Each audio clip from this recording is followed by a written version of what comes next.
Israeli গণহত্যার প্রতিবাদে বিশ্বজুড়ে ধর্মঘটের ডাক। অবরুদ্ধ গাজা উপত্যকায় ইসরায়েলি গণহত্যার প্রতিবাদে বিশ্বজুড়ে সাধারণ ধর্মঘটের ডাক দিয়েছে ফিলিস্তিনের ন্যাশনাল অ্যান্ড ইসলামিক ফোর্সের নামের একটি গোষ্ঠী। সোমবার পুরো ফিলিস্তিনের পাশাপাশি বিশ্বজুড়ে এই ধর্মঘট পালনের আহ্বান জানিয়েছে গোষ্ঠীটি। রোববার ফিলিস্তিনি বার্তা সংস্থা ওয়াফা নিউজের এক প্রতিবেদনে এই তথ্য জানানো হয়েছে। এতে বলা হয়েছে, আগামী সোমবার ফিলিস্তিন জুড়ে সাধারণ ধর্মঘট পালন করা হবে। গাজায় চলমান ইসরায়েলি গণহত্যার প্রতিবাদে আন্তর্জাতিক সমর্থক ও ন্যায়বিচারের পক্ষে কাজ করা লোকজনের সমর্থন জানিয়ে এই ধর্মঘট পালনের আহ্বান জানিয়েছে ফিলিস্তিনের ন্যাশনাল অ্যান্ড ইসলামিক ফোর্স। রোববার এক বিবৃতিতে গোষ্ঠীটি বলছে, ন্যাশনাল অ্যান্ড ইসলামিক ফোর্স বিশ্বজুড়ে ধর্মঘট সফল করতে সবার প্রতি আহ্বান জানায়।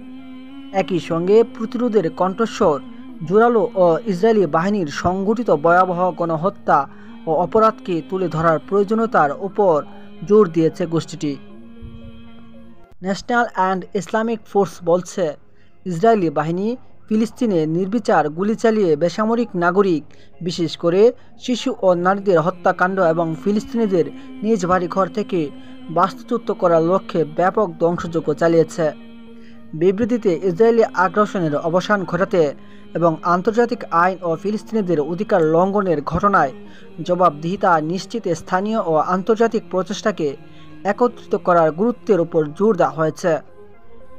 এদিকে গত ২৪ ঘন্টায় গাজা উপত্যকায় নির্বিচার হামলা চালিয়ে অন্তত ৪৬ ফিলিস্তিনিকে হত্যা করেছে ইসরায়েলি সামরিক বাহিনী।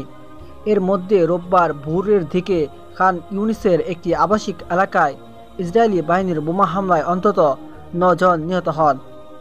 বোমা হামলায় এই ফিলিস্তিনিদের মরদেহ ছিন্ন ভিন্ন হয়ে গিয়েছে বলে স্থানীয় বাসিন্দারা জানিয়েছে।